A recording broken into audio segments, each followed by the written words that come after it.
Gas, gas, gas, hadir nggak gas? Ya, ayo. Gas, gas. Double ya suaranya ya. Yang satu matiin aja kok, lu kan megang duit, lu kan dua tuh login tuh. Itu matiin. Ya lah, Sama Sony matiin Sony juga. Kita pakai efek gimana sih? Kalau orang bisa pakai efek ya di Udah sini. belum? Gue buka nih. Belum. Sabar.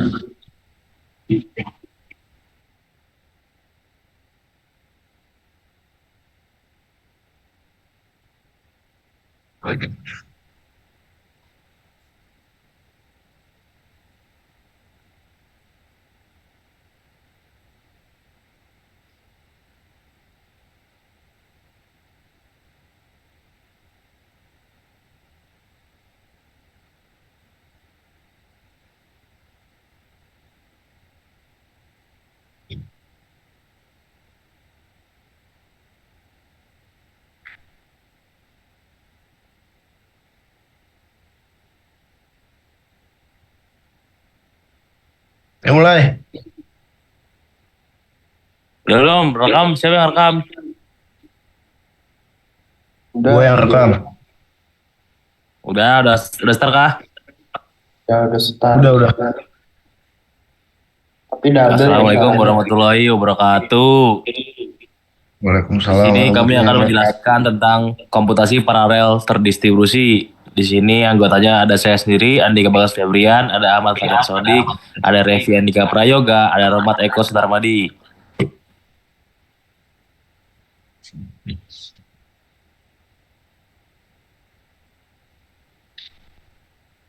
Slide-nya, Le. Nah, latar belakang komputasi paralel terdistribusi. Perkembangan teknologi modern menyebabkan kebutuhan pemrosesan data menjadi semakin besar dan kompleks. Komputasi sekuensial yang menjalankan proses secara berurutan memiliki keterbatasan dalam kecepatan dan efisiensi, terutama untuk aplikasi modern seperti artificial intelligence, big data, cloud computing, dan simulasi ilmiah. Oleh karena itu, dikembangkan komputasi paralel dan dikomputasi terdistribusi sebagai solusi untuk meningkatkan performa sistem.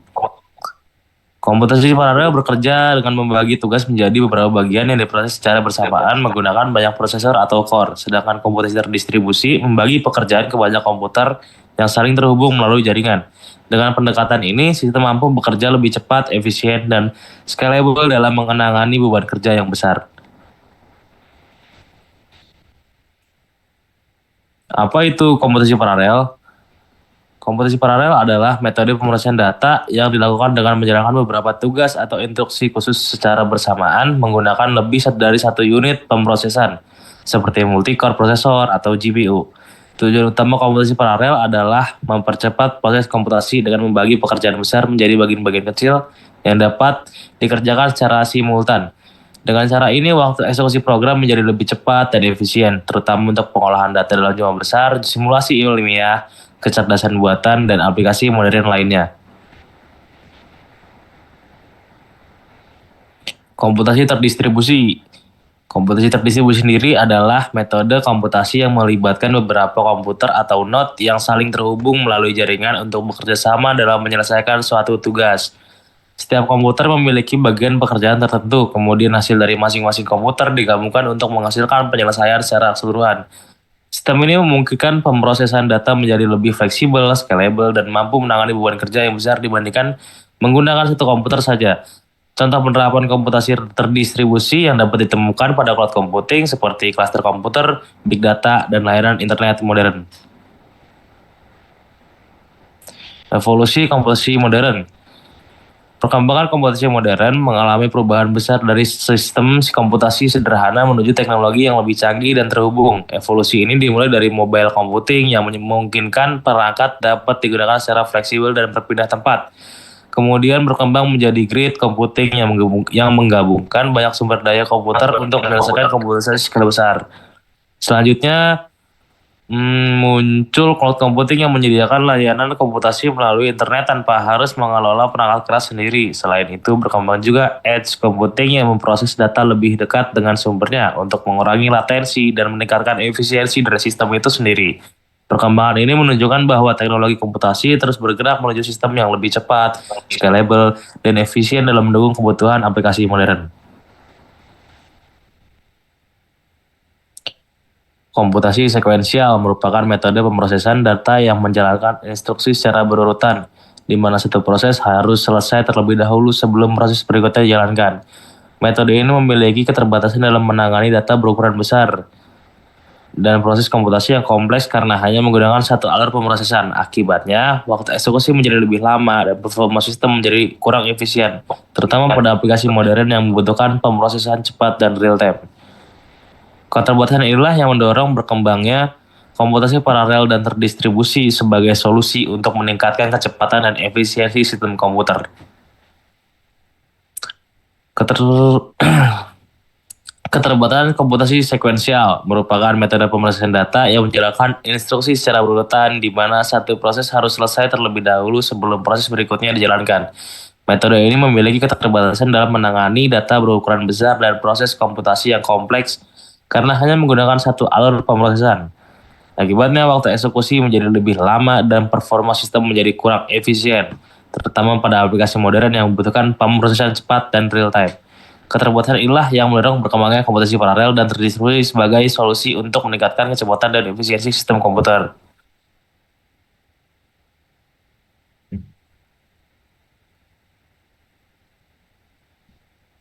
Lanjut. Konkurensi dan paralelisme. Konkurensi dan paralelisme merupakan dua konsep penting dalam komputasi modern yang sering dianggap sama, padahal memiliki perbedaan. Konkurensi adalah kemampuan sistem untuk menangani beberapa tugas dalam waktu yang bersamaan, tetapi tidak selalu dijalankan secara simultan. Pada konsep ini, prosesor bergantian menjalankan beberapa tugas dengan sangat cepat sehingga terlihat berjalan bersamaan. Sementara itu, paralelisme adalah proses menjalankan beberapa tugas secara benar-benar bersamaan menggunakan banyak core atau prosesor. Tujuan utama konkurensi adalah meningkatkan responsivitas sistem, sedangkan paralelisme berfokus pada peningkatan performa dan kecepatan komputasi. Kedua konsep ini menjadi dasar utama dalam pengembangan sistem komputasi paralel dan terdistribusi. Jenis-jenis paralelisme. Yang pertama ada task paralelism, membagi pekerjaan menjadi beberapa tugas yang dijalankan bersamaan. Contohnya proses input, pengolahan data, dan output berjalan paralel. Yang kedua, pipeline paralelism, membagi pekerjaan menjadi beberapa tahapan yang berjalan secara tumpang tindih. Yang ketiga, data paralelism, membagi data menjadi beberapa bagian, lalu setiap bagian diproses dengan operasi yang sama secara bersamaan. Contohnya pengolahan jutaan data pada big data atau machine learning. Yang keempat ada fine-grained parallelism, banyak tugas kecil dengan komunikasi yang sering antar proses. Desain arsitektur komputasi paralel. Arsitektur komputasi paralel dibangun dengan komponen utama seperti CPU, core, dan thread. CPU merupakan pusat pemrosesan komputer yang bertugas mengeksekusi instruksi. Setiap CPU modern memiliki beberapa core yang mampu menjalankan proses secara independen. Di dalam core terdapat thread, yaitu unit eksekusi terkecil yang dapat dijalankan oleh prosesor. Semakin banyak jumlah core dan thread yang dimiliki suatu sistem, semakin besar pula kemampuan dalam menjalankan banyak pekerjaan secara paralel. Konsep ini menjadi dasar dalam pengembangan sistem komputasi modern yang membutuhkan performa tinggi. Flynn taxonomy. Flynn taxonomy merupakan klasifikasi arsitektur komputer yang diperkenalkan oleh Michael Flynn berdasarkan jumlah instruksi dan data yang diproses secara bersamaan. Klasifikasi ini terdiri dari SISD atau Single Instruction Single Data, SIMD, Single Instruction Multiple Data, MISD, Multiple Instruction Single Data, dan MIMD, Multiple Instruction Multiple Data. Pada sistem modern, SIMD banyak digunakan pada GPU untuk memproses data dalam jumlah besar secara serentak, sedangkan MIMD digunakan pada prosesor, multicore, dan sistem cluster. Taksonomi Flynn membantu memahami bagaimana sistem paralel dirancang dan dioptimalkan untuk berbagai jenis pekerjaan komputasi. Fungsi dan manfaat Flynn taksonomi. Fungsinya yaitu mengelompokkan sistem komputer ke dalam kategori SISD, SIMD, MISD, dan MIMD, membantu perencanaan sistem yang menentukan model pemrosesan yang paling efektif, memudahkan analisis performa dan efisiensi sistem paralel, menjelaskan hubungan antara arsitektur perangkat keras dan metode komputasi yang digunakan.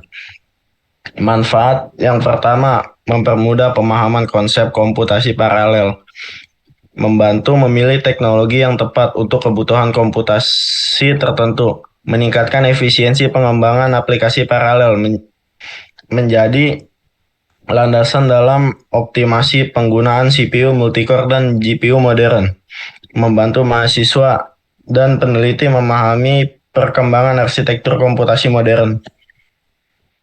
Selanjutnya ada shared memory dan distribute memory. Dalam sistem komputasi paralel terdapat dua pendekatan utama dalam pengelolaan memori, yaitu shared memory dan distribute memory. Pada shared memory, seluruh prosesor mengakses ruang memori yang sama, sehingga komunikasi antar proses berlangsung lebih cepat. Namun sistem ini membutuhkan mekanisme sinkronisasi untuk mencegah konflik data. Sebaliknya, pada distribute memory, setiap prosesor memiliki memori sendiri, sehingga komunikasi dilakukan melalui pertukaran pesan atau message passing. Pendekatan distribute memory lebih kompleks, tetapi memiliki kemampuan skalabilitas yang lebih baik untuk sistem berukuran besar seperti cluster dan superkomputer. Fungsi, kegunaan, dan manfaat shared memory. Fungsinya yaitu menyediakan ruang memori yang dapat diakses oleh beberapa proses atau thread, mendukung komunikasi cepat dalam sistem multicore. Kegunaannya yaitu digunakan pada komputer multicore dan multiprosesor, mendukung aplikasi yang membutuhkan komunikasi data sangat cepat. Manfaatnya yaitu komunikasi antar thread lebih cepat, menggunakan overhead pengiriman data, meningkatkan performa komputasi paralel dalam satu mesin. Fungsi, kegunaan, dan manfaat distribute memory. Fungsinya memberikan setiap prosesor atau node ruang memori sendiri, mendukung komputasi pada banyak komputer yang saling terhubung. Kegunaannya yaitu digunakan pada klaster komputer dan superkomputer, mendukung sistem cloud computing dan komputasi terdistribusi, cocok untuk pemrosesan data dalam skala besar. Manfaatnya yaitu tidak terjadi konflik akses memori secara langsung, mampu menangani beban kerja yang sangat besar, lebih mudah diperluas atau scalable dengan menambah node baru. Next. Proses dan thread. Gua dulu kok.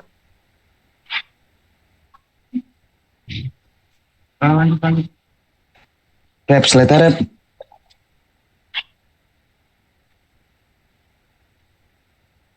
Penjelasan proses dan thread. Proses merupakan program yang sedang berjalan dan memiliki ruang memori serta sumber daya sendiri.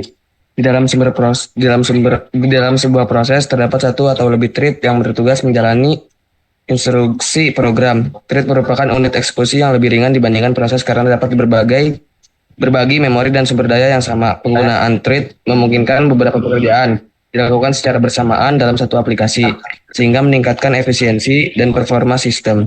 Oleh karena itu, konsep proses dan thread menjadi fondasi utama dalam implementasi komputasi paralel.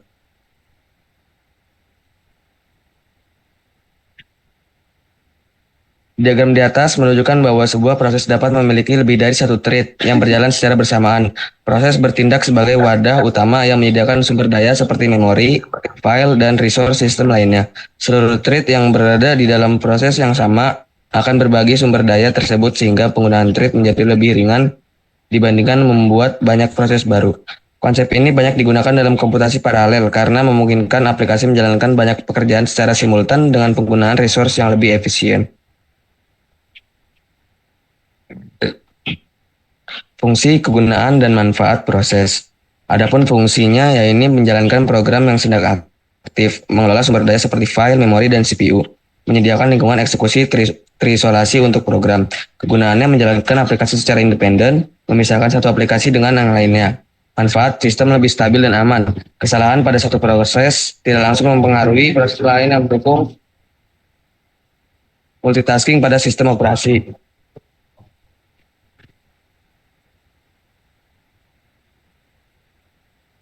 Rep.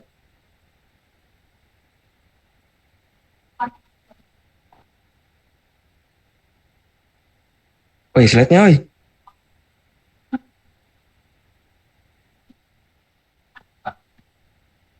Fungsi, kegunaan, dan manfaat proses. Wih, proses.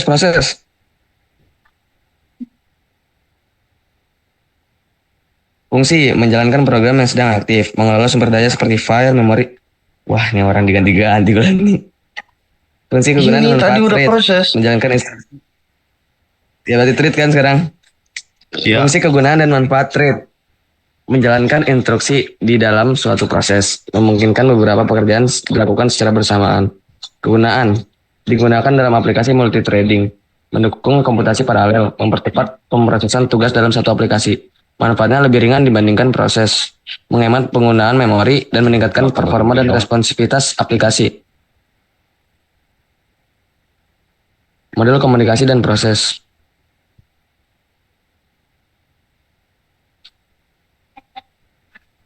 Dalam sistem komputasi paralel dan komputasi terdistribusi, komunikasi antar proses menjadi komponen yang sangat penting karena setiap proses atau thread seringkali membutuhkan pertukaran data untuk menyelesaikan suatu pekerjaan. Model komunikasi proses digunakan untuk mengatur bagaimana data dikirim, diterima, dan digunakan antar komponen yang bekerja secara bersamaan. Secara umum terdapat dua model komunikasi utama yang sering digunakan dalam sistem paralel dan terdistribusi, yaitu shared memory communication dan message passing communication. Shared Memory Communication. Pada model Shared Memory Communication, beberapa proses atau thread menggunakan raw memory yang sama untuk melakukan pertukaran data karena seluruh proses dapat mengakses memori yang sama. Proses komunikasi menjadi lebih cepat, namun diperlukan mekanisme sinkronisasi agar tidak terjadi konflik ketika beberapa proses mengakses data yang sama secara bersamaan. Message Passing Communication. Pada model Message Passing Communication, setiap node atau proses memiliki ruang memori sendiri. Komunikasi dilakukan dengan cara mengirim pesan antar node melalui jaringan atau media komunikasi tertentu. Model ini banyak digunakan pada sistem terdistribusi karena lebih mudah diperluas ke banyak komputer. Karakteristik dari shared memory communication menggunakan ruang memori bersama, komunikasi antar proses lebih cepat, membutuhkan mekanisme sinkronisasi, cocok digunakan pada sistem multicore. Sedangkan karakteristik message passing communication cocok untuk sistem terdistribusi, skalabilitas lebih tinggi, dan lebih aman terhadap konflik data. Fungsi, kegunaan dari model komunikasi dan proses. Memungkinkan beberapa thread atau proses berbagi data melalui memori yang sama, mempercepat komunikasi antar proses dalam satu komputer. Gunaannya digunakan pada sistem multicore, cocok untuk aplikasi yang membutuhkan pertukaran data cepat, dan manfaatnya adalah komunikasi lebih cepat, overhead komunikasi lebih kecil, dan efisiensi untuk komputasi paralel dalam satu mesin.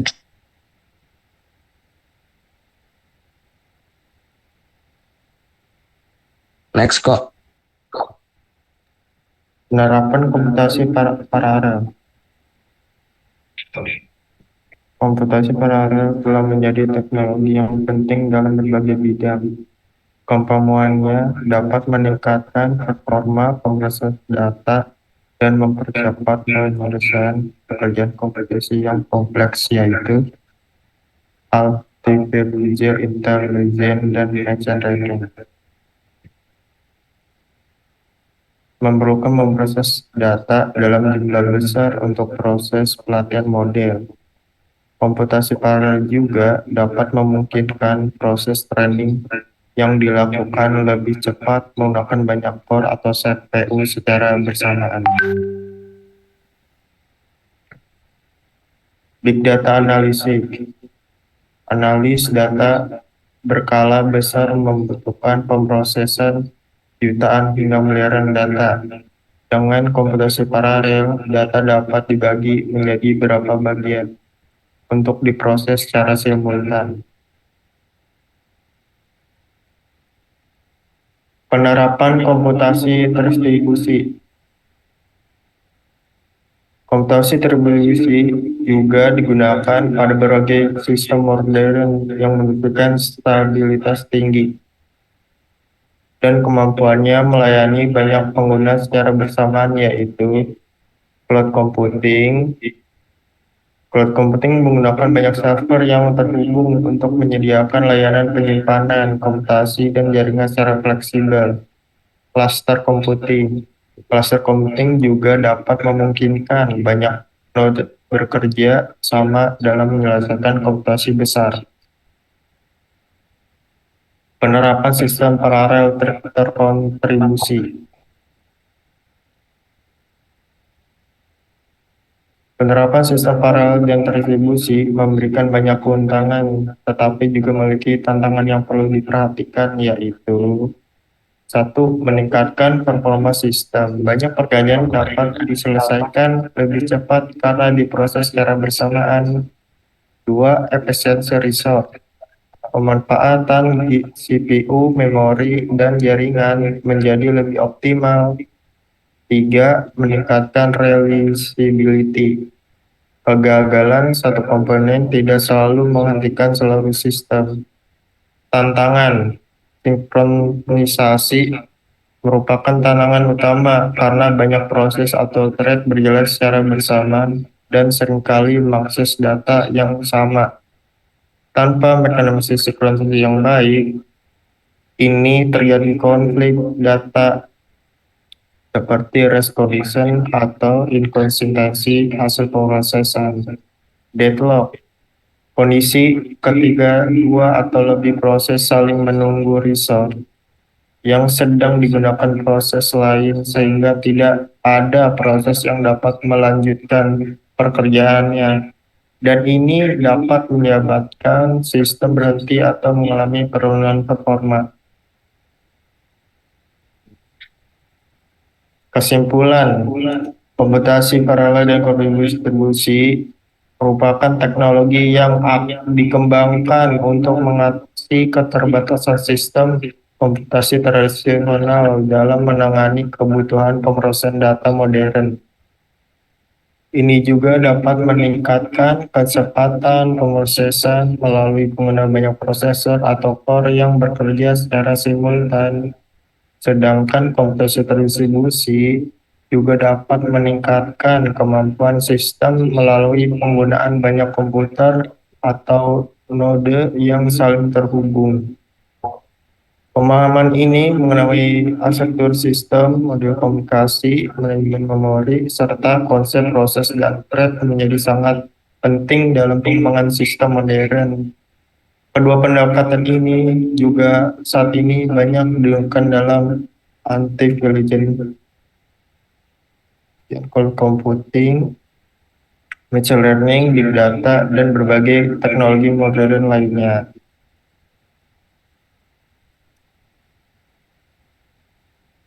Sekian dari kelompok kami, mohon maaf ada salah kata. Sekian, terima kasih. Ya, sekian dari kelompok kami, kurang lebih yang mohon maaf. Wassalamualaikum warahmatullahi wabarakatuh. Waalaikumsalam warahmatullahi wabarakatuh. Salam. Dan nih. Dadah, tamat.